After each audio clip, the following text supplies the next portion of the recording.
기도하겠습니다. 하나님 아버지, 오늘도 저희를 일깨워 주셔서 하나님의 은혜를 간구하는 자리에 나오게 하시니 감사드립니다. 말씀을 듣고 깨달음이 있게 하여 주시고 그 말씀을 붙들고 기도할 때 하나님께서 우리에게 주시는 한없는 복락을 받아 누리는 귀한 아침이 되게 하여 주옵소서. 예수님의 이름으로 기도하옵나이다. 아멘. 찬송가 90장 찬양하겠습니다.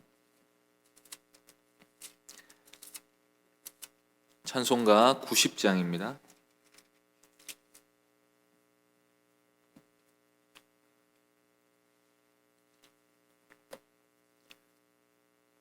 찬송가 90장 함께 찬송하겠습니다.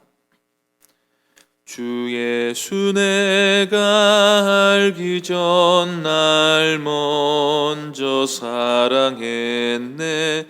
그 크신 사랑 나타나 내 영혼 거듭났네. 주 내 맘에 늘 계시고 나 주의 안에 있어 저 포도비유 같으니 참 좋은 나의 친구.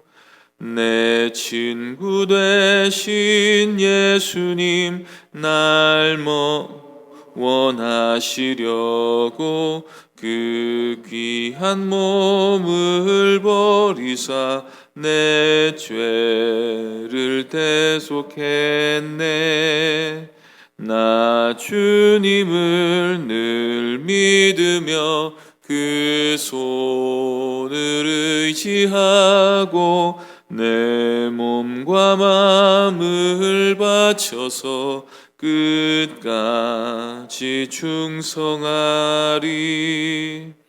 내 진실하신 친구여 그 은혜 내려주사 날 항상 보호하시고 내 방패 되옵소서. 그 풍성한 참 사랑을 능히 끊을 소냐. 날 구원하신 예수는 참 좋은 나의 친구. 하나님 말씀은 창세기 17장 9절에서 14절까지입니다. 구약성경 20쪽입니다. 창세기 17장 9절부터 14절까지입니다.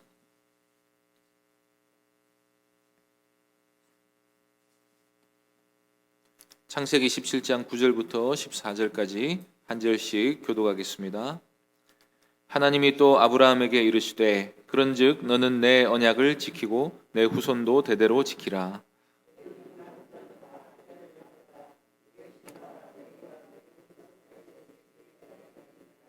너희는 포피를 베어라. 이것이 나와 너희 사이의 언약의 표징이니라.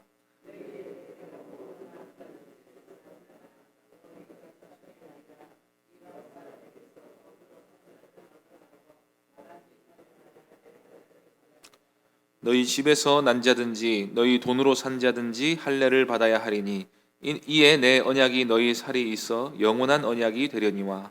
할례를 받지 아니한 남자 곧 그 포피를 베지 아니한 자는 백성 중에서 끊어지리니 그가 내 언약을 배반하였음이니라. 아멘. 이 시간 은혜 언약의 표와 인이라는 제목으로 다가오는 성례 주일에 대한 설교를 하겠습니다.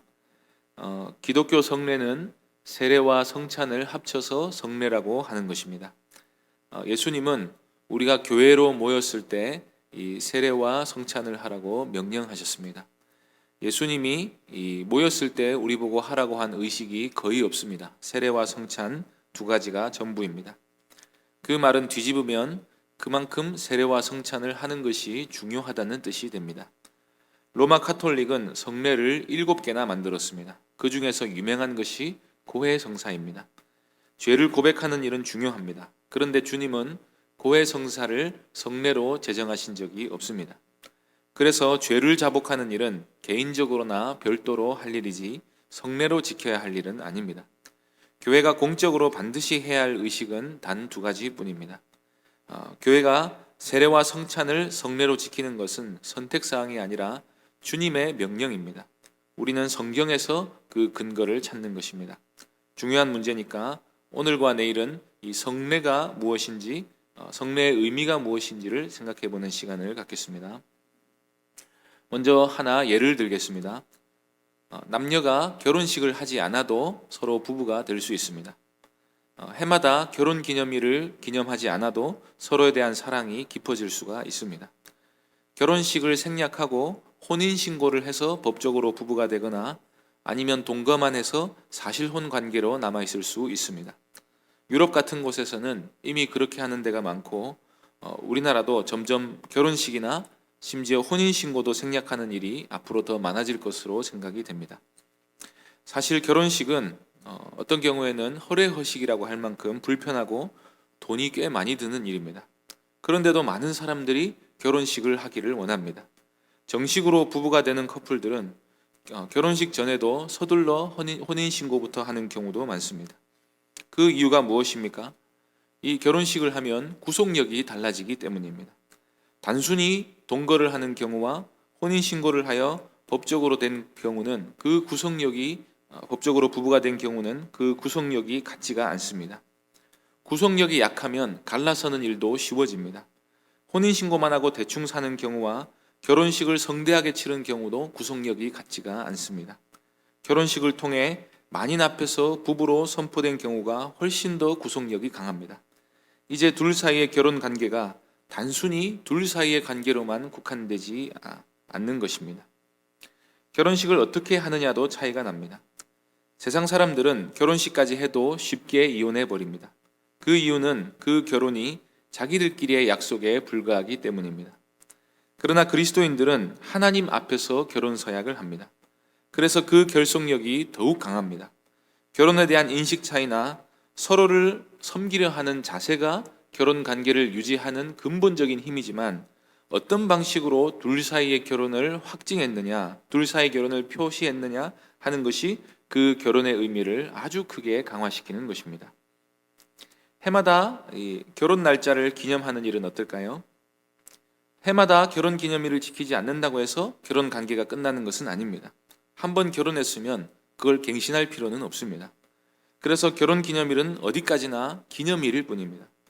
그리고 그날을 기념하지 않았다고 해서 둘 사이의 관계가 깊어지지 말라는 법도 없습니다. 그런데 실제로는 결혼 날짜를 기념하면서 부부 관계에 들어갔음을 확인하는 게 관계 증진에 훨씬 유익합니다. 앞서 말씀드린 결혼에 관한 비유에서 결혼식은 세례를 가리키고 결혼 기념일은 성찬을 가리키는 것으로 우리가 나름대로 이해해 볼 수가 있습니다. 그것과 꼭 같다는 것은 아니고 성례가 우리의 믿음과 하나님과의 관계를 확인하고 증진시켜준다는 의미에서 유사한 예가 될 수 있다는 말입니다. 그래서 웨스트민스터 신앙고백이라는 곳에서는 성례를 말할 때 성례란 은혜 언약의 거룩한 표와 인이다. 은혜 언약의 거룩한 표와 인이다 라고 진술합니다. 이 성례란 문자적으로는 거룩한 예식을 의미합니다. 결혼식에서 실체는 결혼입니다. 두 남녀가 온전한 사랑의 연합관계 가운데 들어가는 게 핵심이고 결혼식은 그것을 확증해주고 표시해주는 의식인 것입니다. 마찬가지로 우리가 세례를 받을 때 그 핵심은 믿음입니다. 그리스도를 믿음으로 죄 씻음을 받고 옛사람이 죽고 새 사람으로 거듭나 그리스도와의 연합관계로 들어가는 것입니다. 이것이 본질이고 세례는 그리스도와의 새로워진 관계를 외적으로 표시하는 것입니다. 이것이 성례가 표다 하는 말의 의미입니다. 표라는 말은 증표라고 해도 되고 표증이라고 해도 됩니다. 영어로는 사인입니다. 서류 마지막에, 계약서 마지막에 내가 확인했다고 사인하는 그 사인이 바로 표입니다. 계약서에서는 사인이 없으면 그 계약서가 무효가 됩니다. 그만큼 사인이 중요합니다. 결혼 관계에서 혼인신고가 반드시 필요하다면 혼인신고서에 사인하지 않겠다는 것은 결혼 관계를 원하지 않겠다는 뜻과 마찬가지입니다.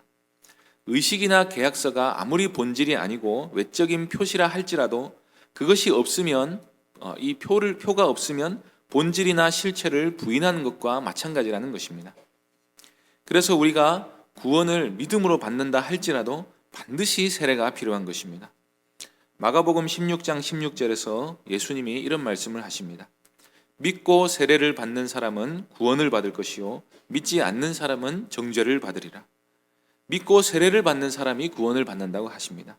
이 믿는 사람은 세례를 받아야 합니다. 믿는 사람에게 세례를 주라 하신 것도 주님의 명령이고 믿는 사람이 세례를 받아야 한다는 것도 주님의 명령입니다. 나는 믿지만 세례는 거부하겠다라고 하는 것은 사실상 믿지 않겠다는 말과 꼭 같습니다. 그래서 믿고 세례를 받으면 구원을 받지만 믿지 않는 사람은 정죄를 받으리라 하신 것입니다. 세례를 거부하는 것과 믿지 않는 것을 꼭 같은 것이다 라고 말씀하셨습니다. 물론 이 말씀의 뜻은 세례를 받지 않으면 구원을 받을 수 없다고 말하는 것이 아닙니다. 구원은 세례로 받는 것이 아니라 믿음으로 받는 것입니다. 세례를 받을 수 없는 환경에 있거나 세례 집례자의 자격이 의심스러운 상황에서도 믿음이 있으면 얼마든지 구원을 받을 수 있습니다. 그러나 그렇다고 해서 세례의 중요성이 사라지는 것은 아닙니다. 세례를 받는 사람은 개인적인 믿음을 공동체 전체에 드러내게 됩니다. 자신이 믿는 자임을 공개적으로 드러낼 수 있을 때 세례를 받게 됩니다. 그래서 세례를 받았다는 것이 구원받았다는 말과 동의어는 아닐지라도 믿는 자는 반드시 세례를 받아야 하는 것입니다. 성찬도 마찬가지입니다. 성찬은 음식을 나눔으로써 주님의 죽으심을 주님이 오실 때까지 기념하는 것입니다. 예수님이 십자가에 달리심으로 우리는 죄 사함 받고 영원한 사망으로부터 구원을 받았습니다. 떡을 나눌 때 우리는 우리를 위해 살을 찢어 주신 주님의 몸을 기념하고 우리를 위해 피 흘려 주신 주님의 희생을 잔을 나누면서 기념합니다. 성찬이 없으면 주님이 우리를 대신해 죽으셨다는 사실을 우리가 기억하지 못합니까? 말씀을 들음으로 얼마든지 그 사실을 기억할 수 있고 기념할 수 있습니다. 그런데 성찬은 주님이 우리를 대신해 살을 찢어 주셨다는 사실을 우리의 눈으로 볼 수 있게 해줍니다. 그리고 주님이 우리를 대신해 피 흘려 죽으셨다는 사실을 맛보아 알 수 있게 해줍니다. 그리고 그 주님이 우리를 위해 내어주신 살과 피가 우리의 생명의 양식이 된다는 사실을 경험하게 해줍니다. 이 성찬을 행함으로써 주님의 죽으심이 말씀을 들을 때보다 보다 명확해지고 보다 생생해지게 되는 것입니다. 그래서 주님이 십자가에 달려 죽으신 사건이 교회 역사 내내 흐릿해지지 않고 주님 오실 때까지 또렷하게 교회 역사 속에서 기억할 수 있게 해줍니다. 십자가 사건이라는 본질이, 그 내용이 성찬이라는 의식으로 강화가 되는 것입니다. 그러면 성례는 은혜 언약에 대한 표와 인이다 라고 말했는데, 이 은혜 언약이 말하는 것이 무엇입니까? 오늘 본문에서 하나님은 아브라함에게 할례라는 성례를 제정하십니다. 창세기 17장 11절 보시면 너희는 포피를 베어라, 이것이 나와 너희 사이의 언약의 표징이니라 라고 말씀합니다. 이 아브라함의 언약의 증표가 할례입니다. 할례를 행한 사람은 하나님의 구별된 백성, 아브라함의 자손이라는 의미를 몸에 지니고 다니게 됩니다. 할례 의식에도 의미가 있습니다. 몸에서 포피를 베어냄으로써 아브라함의 자손들은 세상과 단절되어 하나님과의 거룩한 관계로 들어간다고 고백하는 셈이 됩니다. 동시에 할례를 받은 사람은 그 언약을 배반할 시에 하나님과의 관계가 끊어져도 좋다라고 신앙 고백을 하는 셈이 됩니다.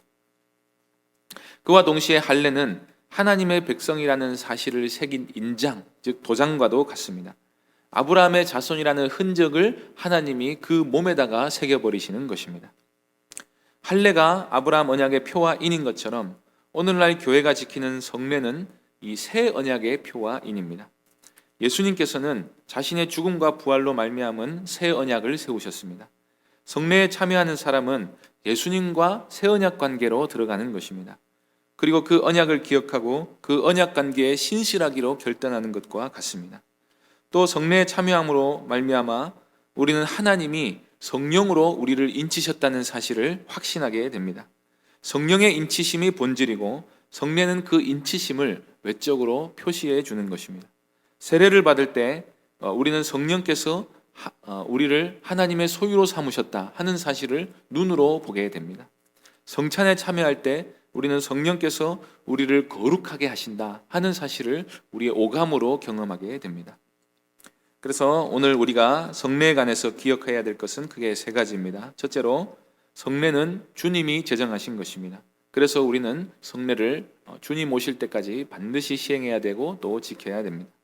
둘째로, 교회가 지켜야 될 성례는 두 가지입니다. 즉, 세례와 성찬만이 주님 오실 때까지 우리가 시행해야 할 성례입니다.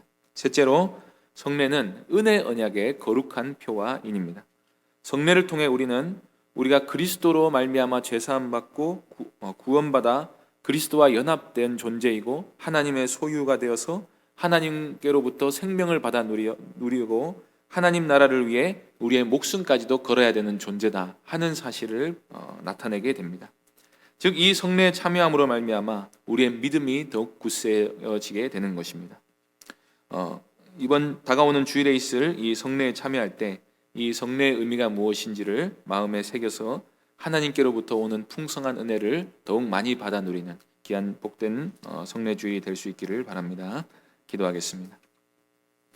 하나님 아버지, 우리의 믿음을 위해서 또 우리 신앙의 유익을 위해서 또 하나님과의 또 거룩한 교통을 위해서 또 그리스도를 마음에 모시는 일에 더욱 풍성한 은혜를 받아 누리기 위해서 거룩한 성례를 제정하여 주시고 또 우리로 하여금 그것을 주님의 명령인 줄 알고 끝까지 지키게 하여 주시니 감사드립니다. 이 성례에 참여할 때에 예수님의 명령임을 우리가 다시 한번 상기하고 또 그 의미가 무엇인지를 마음에 새겨서 하나님이 우리에게 베푸시는 풍성한 은혜를 받아 누릴 수 있도록 역사하여 주시옵소서. 예수님의 이름으로 기도하옵나이다. 아멘. 하늘에 계신 우리 아버지여, 이름이 거룩히 여김을 받으시오며 나라가 임하옵시며 뜻이 하늘에서 이룬 것 같이 땅에서도 이루어지이다. 오늘날 우리에게 일용할 양식을 주옵시고 우리가 우리에게 죄 지은 자를 사하여 준 것 같이 우리 죄를 사하여 주옵시고 우리를 시험에 들게 하지 마옵시고 다만 악에서 구하옵소서. 대개 나라와 권세와 영광이 아버지께 영원히 있사옵나이다. 아멘. 다가오는 성례주의를 위해서 기도해 주시고 특별히 이번에 입교하는 우리 입교 대상자들의 영혼과 그 믿음과 구원을 위해 기도해 주시기 바랍니다. 교회당 건축을 위해 기도해 주시고 또 이번 달에 있을 수능 시험을 치는 수험생들을 위해 기도해 주시기 바랍니다. 또 병중에 있는 여러 성도들을 위해서 기도해 주시고 개인적으로 기도하시기 바랍니다.